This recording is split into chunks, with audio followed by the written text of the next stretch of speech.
नमस्कार, बहुत स्वागत है आपका। आप देख रहे हैं धर्मासन मार्ग। नवरात्र के अष्टमी तिथि को माँ महागौरी की आराधना की जाती है। प्रत्येक माह के शुक्ल पक्ष की अष्टमी तिथि को मासिक दुर्गा अष्टमी का व्रत भी किया जाता है। लेकिन जब नवरात्र में पड़ने वाली अष्टमी तिथि की बात करें तो इसका महत्व बढ़ जाता है और इसे महाअष्टमी के नाम से भी जानते हैं। इस दिन माँ आदि शक्ति के अष्टम स्वरूप देवी महागौरी का पूजन किया जाता है और महाअष्टमी तिथि पर जो लोग व्रत रखते हैं घरों में ही पूजा पाठ हवन भी करते हैं। वैसे तो महाअष्टमी तिथि को परम कल्याणकारी और यश बढ़ाने वाली, समृद्धि देने वाली तिथि मानी गई है। नवरात्र में माँ दुर्गा की आप विधिवत पूजा करते हैं तो आपके सभी कष्टों का नाश होता है, शत्रुओं पर आप विजय प्राप्त करते हैं, तंत्र मंत्र बाधाओं से मुक्ति मिलती है। इसके साथ ही अष्टमी तिथि पर शस्त्र पूजन भी किया जाता है। अब ज्योतिष में भी अष्टमी तिथि को जया तिथि कहा गया है, क्योंकि इस तिथि पर किए गए कार्य सदैव पूर्ण होते हैं और यह तिथि खासकर जो आदि व्याधि है उसका भी नाश करने वाली है। तो इस बार की जो अष्टमी तिथि है और नवमी तिथि दोनों ही खास है। लेकिन अगर हम नवमी तिथि की बात करें तो ये नवरात्र का आखिरी दिन है और इसको समस्त सिद्धि प्रदान करने वाली माँ सिद्धिदात्री का तिथि माना जाता है, उनकी पूजन किए जाते हैं। तो अष्टमी तिथि की तरह नवरात्र में नवमी तिथि का भी महत्व है। इस दिन माँ दुर्गा के 9 स्वरूपों की प्रतीक 9 कन्याओं को अपने घर में आमंत्रित करके पूजन किया जाता है और इसके साथ ही एक बालक को भी आमंत्रित किया जाता है, जिसे बटुक भैरव या फिर लांगूर का स्वरूप माना जाता है। तो कन्या पूजन के साथ ही माँ दुर्गा को विदा कर दिया जाता है। तो इस बार अष्टमी और नवमी तिथि के दिन चावल और हल्दी का एक छोटा सा प्रयोग जरूर कीजिएगा, ताकि जीवन में जो आपकी खुशियाँ कहीं खो गई हैं वो एक बार फिर से आपको वापस मिल जाए। बहुत सिंपल है, आइए जानते हैं विस्तार से। आप अपने घर में भले ही अखंड दीपक जला रहे हैं, लेकिन सुबह शाम आप दिया बाती करने के लिए एक दिया तो जलाते होंगे। अब इस दीपक में एक छोटा सा प्रयोग करें 2 दिन, महाअष्टमी और महानवमी के दिन। आपके घर में स्थिर लक्ष्मी की आपको प्राप्ति होगी। एक तो जब आप दीपक जलाते हैं तो घी या तेल का, जिसका भी आप मर्जी जलाइए, तिल का भी तेल का जला सकते हैं। लेकिन इस दीपक में ऐसा क्या डालें कि मन्नत पूरी होने लगे। देखिए, वैसे तो लौंग तो हर कोई डालता है, काली मिर्च भी डालता है, लेकिन एक छोटा सा प्रयोग लक्ष्मी को स्थिर करेगा। जब आप बाती बनाइएगा, रुई की बनाएं या लाल धागे की, कोशिश करें लाल धागे की, नहीं है तो रुई का भी बना सकते हैं। अब उसमें चावल का एक दाना, कम से कम एक दाना, एक चुटकी भी आप लग सकते हैं, हल्दी में उसको हल्का सा कलर कर लें चावल के दाने को, और इसको दीपक के बाती के पास रखकर फिर दीपक जला दें सुबह शाम दोनों ही समय। देखिएगा आपके घर में एकदम से बदलाव होने लगेगा, कुछ ही समय में आपको इसके रिजल्ट मिलेंगे। बहुत सिंपल है, लेकिन ये स्थिर लक्ष्मी की प्राप्ति करवाएगा। अब चावल तो आपके घर में होगा ही, पूजा पाठ में यूज करने वाला चावल। आप चाहे तो एक कटोरी में थोड़ा सा मिक्स करके हल्दी के साथ रख लें और इसी से निकाल कर एक चुटकी प्रयोग करें। दूसरा प्रयोग, महाअष्टमी और महानवमी तिथि के दिन चावल को थोड़ा सा लेकर आप पानी में भिगो लें।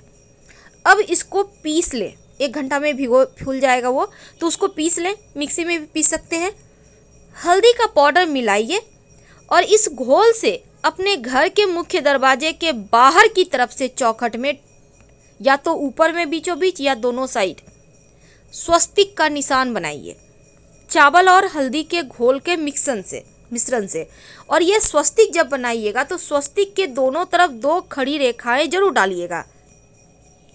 वैसे तो षष्ठी तिथि के दिन चावल के घोल से न बनाकर आपको हल्दी से भी नहीं बनाना है, बल्कि आपको बनाना था सिंदूर तेल या सिंदूर घी मिक्स करके। लेकिन जब अष्टमी और नवमी तिथि हो जाए तब इस दिन चावल और हल्दी के घोल से ही बनाने का विधान है।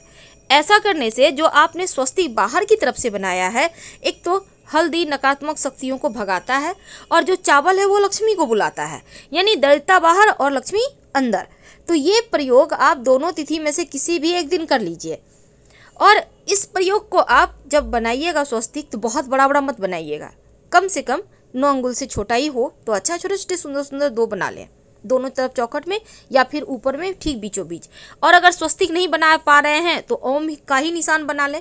तो ये सिंपल सा प्रयोग है जो जीवन में खुशियों को बढ़ाएगा। लेकिन सबसे अंत में एक खास प्रयोग, आपकी मन्नत पूरी ही नहीं हो पा रही, दुख बढ़ता ही जा रहा, दुख कटता ही नहीं है, परेशान हो गया है कि दुख कटे तो कैसे। एक छोटा सा काम करें, जब आप घर की साफ सफाई कर लेते हैं तो पानी में थोड़ा सा हल्दी मिला लें, 1-2 चुटकी, और इस घोल से पूरे घर में छिड़काव करें हल्का सा, और बाकी बचा पानी किसी पौधे में डाल दें। दूसरा, आप एक और काम करें, जब सूर्य को जल अर्पित कीजिएगा तो लोटे में 1 चुटकी हल्दी के साथ 1 चुटकी चावल भी डालकर अर्पित कीजिएगा। इससे भी आपके 9 के 9 ग्रह मजबूत होते हैं। लेकिन जीवन में जब परेशानी बढ़ जाए, दुख कटे नहीं, तब एक छोटा सा काम, पास के किसी भी शिव जी के मंदिर में चले जाइए अष्टमी और नवमी तिथि के दिन, या फिर आप माँ दुर्गा के ही मंदिर में चले जाइए और जाकर एक छोटा सा काम करें।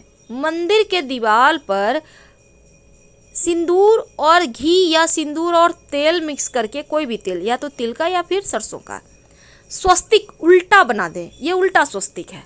उल्टा स्वस्तिक बनाकर अपनी कामना कहते हुए आप घर चले आइए प्रणाम करके। जब आपकी कामना पूरी हो जाए तो फिर मंदिर में जाकर वहीं पर कहीं आसपास साइड में एक सीधा स्वस्तिक बना दे, भगवान को धन्यवाद कहें। आप चाहें तो एक दीपक लगा दीजिएगा भगवान को धन्यवाद के स्वरूप में, और फिर घर चले आइए। आपके जीवन में जो भी समस्या होगी, जो परेशानी होगी, वो समाप्त हो जाएंगे। तो ये प्रयोग भी आप महाअष्टमी महानवमी दोनों में से कोई भी दिन कर लें, क्योंकि इन दिनों में जो भी शक्तियां हैं वो चरम पे होती है। तो सकारात्मक ऊर्जाओं को ग्रहण करेंगे तो वो भी चरम पे होगी, नकारात्मक ऊर्जाओं को ग्रहण करेंगे तो वो भी चरम पे होगी। महाअष्टमी और महानवमी के दिन आप पास के कोई भी मंदिर में जाएंगे ही। जब आप वहां जाइएगा तो एक पान के पत्ते पर, घर से ही लेकर जाइएगा, एक पान के पत्ते पर सिंदूर से स्वस्तिक बना लीजिएगा।